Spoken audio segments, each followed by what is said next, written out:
Hello students, आज मैं आपको मनुष्य के दांत के बारे में बताऊंगी। इनकी संरचना और कितने प्रकार के होते हैं, कितने एक बार निकलते हैं, कितने दो बार निकलते हैं। आपने देख रहे होंगे कि इनकी संरचना अलग अलग तरीके की है। ये अलग स्ट्रक्चर के हैं, ये अलग हैं, ये अलग है, सारी संरचनाएँ अलग हैं। तो यानी कि मनुष्य के दांत जो होते हैं विषम दंती होते हैं, हेटेरोडोंट बोलते हैं। क्वेश्चन बन सकता है कि मनुष्य के दांत कैसे होते हैं विषम दंती, क्योंकि सभी दांत अलग अलग तरीके के हैं। कृंतक अलग है, रजनक अलग है, अग्रचर्वणक चर्वणक अलग है। इसलिए 4 प्रकार के दांत हैं इसमें। इसलिए मनुष्य के दांत कैसे हैं विषम दंती। और मनुष्य के दांत द्विबार दंती भी बोले जाते हैं। द्विबार दंती क्यों? 2 बार निकलते हैं अपने जीवन काल में। उनमें से कृंतक, रदनक, कृंतक को इंसाइजर बोलते हैं, रदनक को कैनाइन बोलते हैं। ये 2 बार निकलते हैं अपने जीवन काल में। अग्रचर्वणक नहीं निकलते 2 बार, ये एक ही बार निकलते हैं, यानी कि शिशुओं में नहीं निकलते। दूध के दांत में अग्रचर्वणक नहीं होते हैं। और चर्वणक दांत में भी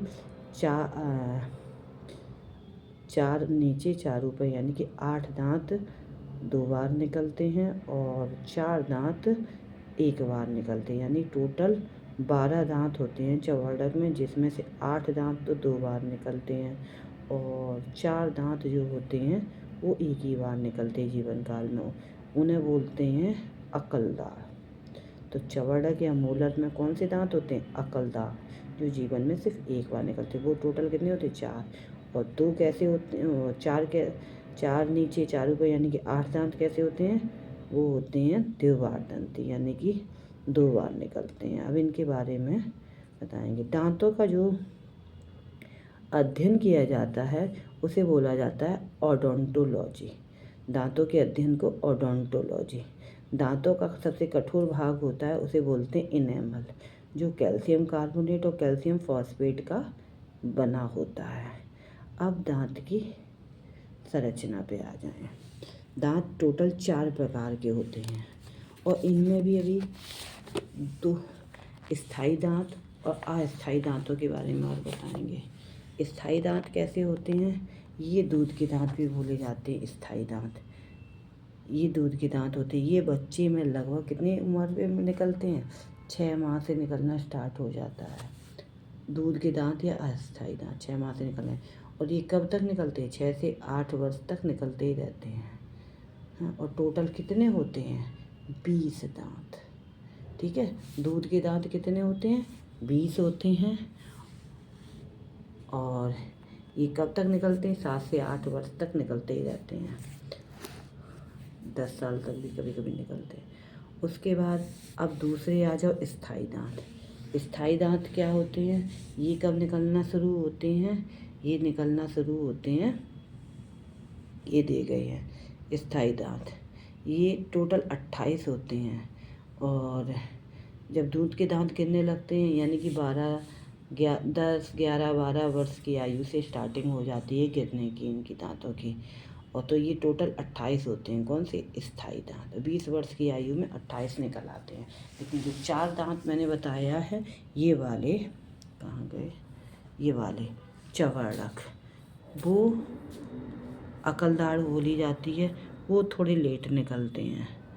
वो अकलदार होती है, वो तब 32 हो पाते हैं। ये निकलती है 24 वर्ष से अधिक आयु की में निकलना स्टार्ट होते हैं। कौन से? अकलदार। ये 4 होते हैं। अब ये दांत भी 4 प्रकार के होते हैं, वो आपको मैंने बताई थी, वो देख लो। सबसे पहले होते हैं कृंतक या इंसाइजर, जो सबसे आगे की तरफ होते हैं हम लोगों के। ये आधा जबड़ा दिखाया गया है, आधा जबड़ा। तो 2 ये और 2 इधर भी होंगे, है ना? तो टोटल कितने हुए एक जबड़े में? 4 दांत हुए। तो ये कौन से होते? कृंतक या इंसाइजर। ठीक है, आगे की तरफ। आपने देखा हो कभी आगे के दांतों से आपने खाना खाया? नहीं खा सकते हो। ये सिर्फ कुतरने का या काटने का भोजन को काम करते हैं, चबाने का नहीं करते हैं। तो आगे की तरफ 4, 2 ये हैं तो 2 इधर भी हैं। तो 4 दांत नीचे तो 4 दांत ऊपर, यानी टोटल कितने हैं? ये 8 दांत हैं। 8 दांत हैं इंसाइजर, और ये भोजन को कुतरने या काटने का काम करते हैं आगे की तरफ। और ये कैसे होते हैं, देखने में कैसे लगते हैं, ये चपटे होते हैं, तेज धार वाले होते हैं। ठीक है, ये वाले हो गए। अब इनकी संख्या याद रखनी है, 4 ऊपर और 4 नीचे। ठीक है, अब आ जाओ, दूसरे हैं रदनक। रदनक दांत, ये इनकी संख्या कितनी थी, एक ही इधर दिख रहा है तो एक इधर भी होगा, यानी कि 2 नीचे और 2 ऊपर। रदनक कितने होते हैं, 2 नीचे और 2 ऊपर। ठीक है, तो ये क्या काम, इनका भी काम क्या होता है, इनसे भी भोजन खाते हैं, नहीं, इससे भोजन चीरने या फाड़ने का, जो बड़े मांसभक्षी जीव होते हैं उनमें ये बड़े दांत होते हैं, इसीलिए उन्हें भेद के खा सकते हैं। भोजन को चीरने फाड़ने का भी काम करते हैं, नुकीले होते हैं। ये दिया भी गया होगा इसमें, कैनाइन दांत, सटीक नुकीले धारदार दांत होते हैं जो चीरने फाड़ने का काम करते हैं। हम 2 रदनक होते हैं। ठीक है, अब इसके बाद इनमें इनका भी ज़्यादा खास वर्ग नहीं। अब ये अग्रचवर्णक प्रीमोलर आ जाओ। प्रीमोलर, इनकी संख्या कितनी होती है, ये जीवन में सिर्फ एक ही बार निकलते हैं, यानी कि शिशुओं में नहीं निकलते हैं। ये जीवन में 2 बार, शिशुओं में भी और बड़ों में भी, और ये भी जीवन में 2 बार, ये केवल 1 बार निकलते हैं, ये याद रखना है। तो यानी शिशुओं में नहीं निकलते हैं। और इनकी संख्या कितनी दिख रही है, यानी कि 2 इधर हैं तो 2 उधर होंगी, 4 इधर हैं तो 4 ऊपर होंगी। तो यानी कि इनकी संख्या कितनी होती है, 8 टोटल। 8 का मतलब 4 नीचे 4 ऊपर। इसके बाद आ जाओ, ये चबरड़क। चबरड़क कितने दिख रहे हैं, एक साइड आधे जबड़े में, 1 2 3, जिसमें से ये 2 दांत जो होते हैं ये जीवन में कितनी बार निकलते हैं, 2 बार निकलते हैं। ये सबसे लास्ट के दांत कौन सा होता है, अकल दाढ़। तो एक इधर हो गई अकल दाढ़, एक इधर लास्ट वाले जबड़े में होगी, और 2 ऊपर होंगे, तो 4 दांत हो गए। तो ये जो 2 दांत हैं वो जीवन में, नीचे के 2 दांत और ऊपर के 2 दांत, इस तरीके से, तो वो जीवन में 1 बार निकलेंगे। और बाकी के ये वाले 2 दांत ये जीवन में कितनी बार, 2 बार निकलेंगे। ये 2 बार निकलेंगे, ये जीवन में 1 बार निकलेंगे। ठीक है, चवर्णक में ही अकल दाढ़ होती है, ये याद रखना। ये क्वेश्चन पूछा गया है कि अकल दाढ़ कौन से दांत होते हैं, तो मोलर होते हैं या चवर्णक होते हैं। प्रीमोलर में दूध के दांत में नहीं निकलते हैं। अब इनका काम क्या होता है, प्रीमोलर का से ही हम लोग दाढ़ों से ही तो प्रॉपर भोजन खा पाते हैं, तो भोजन को पीसने का कार्य करते हैं प्रीमोलर, है ना। और ये चौड़े से भी होते हैं, और ये भोजन को क्या करते हैं, ये भी भोजन को पीसने का कार्य करते हैं। इसी तरीके से इसमें भी दिखाया गया है।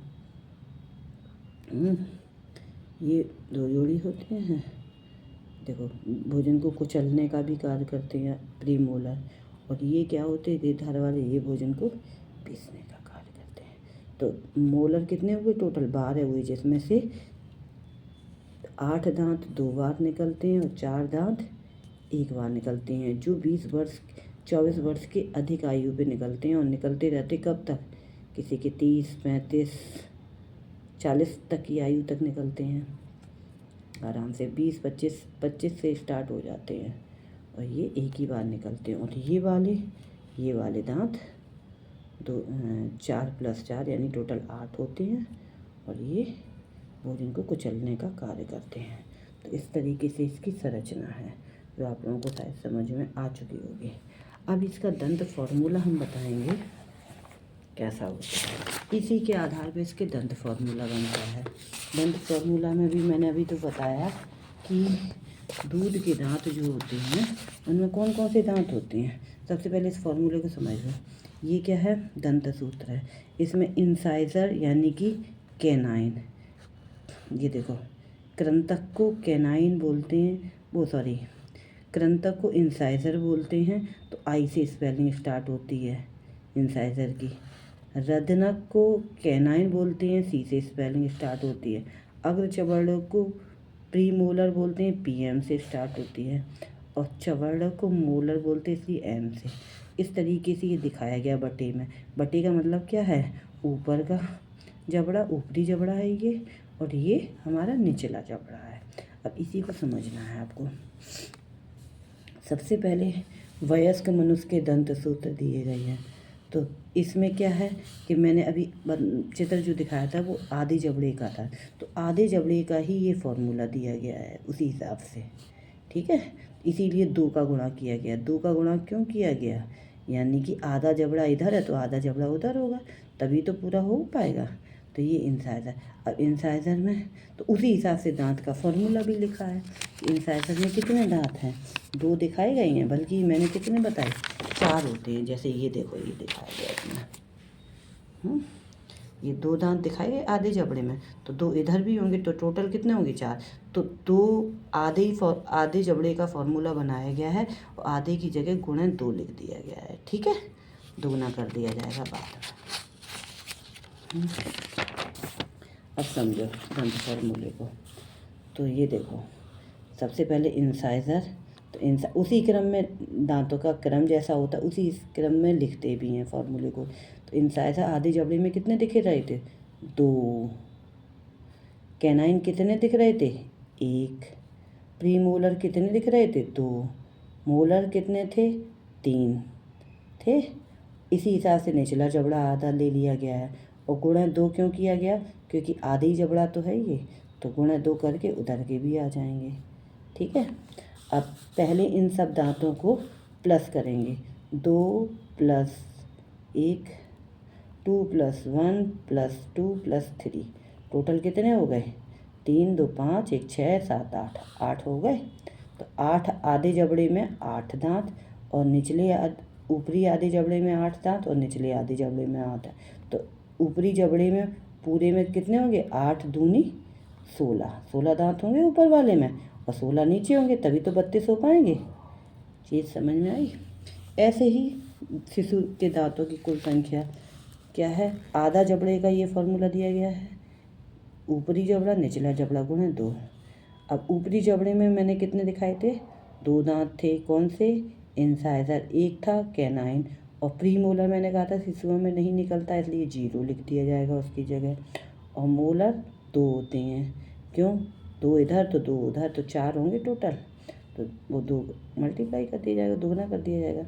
अब दुगना 2, 1 3 और 1 4, 2 1 3 1 4 1 5, इन सबको प्लस लिख दिया जाएगा, है ना। और प्लस लिख के, और फिर कितना हो जाएगा, 5 5 5 का 5 इधर, तो 5 दूनी 10 ऊपर के 10 नीचे के। आया समझ में, है। जैसे 2 + 2, और ये जैसे ये देखिए वयस्क मनुष्य के दिखाए गए, 2 + 1 + 2 + 3, तो टोटल कितने हो जाएंगे, 8 हो जाएंगे। इसमें भी देखो ऐसे दिए गए, ये बिल्कुल ऐसे ही फॉर्मूला बनाया गया है। आधे जबड़े का 2 ये दांत हैं, तो 2 इधर होंगे, तभी तो 4 हुए, इसीलिए इसकी जगह 2 का गुणा कर दिया गया है, ठीक है। 2, और फिर अर्धनाक 1 दिखा दिया गया इधर आधे जबड़े में, ये इतने दिखा दिए गए। ये चबड़क में मैंने बताया ही था कि शिशुओं में ये वाला नहीं होता है, यही 2 होते हैं, इसीलिए 2 दिखाए गए हैं। इस तरीके से है। अगर आप लोगों को ये दंत फॉर्मूला समझ में ना आया हो तो प्लीज़ मुझे कमेंट करके लिख देना, मैं दोबारा से समझाने की कोशिश करूँगी बोर्ड पर, ठीक है। आ गया हो तो कोई बात नहीं। धन्यवाद।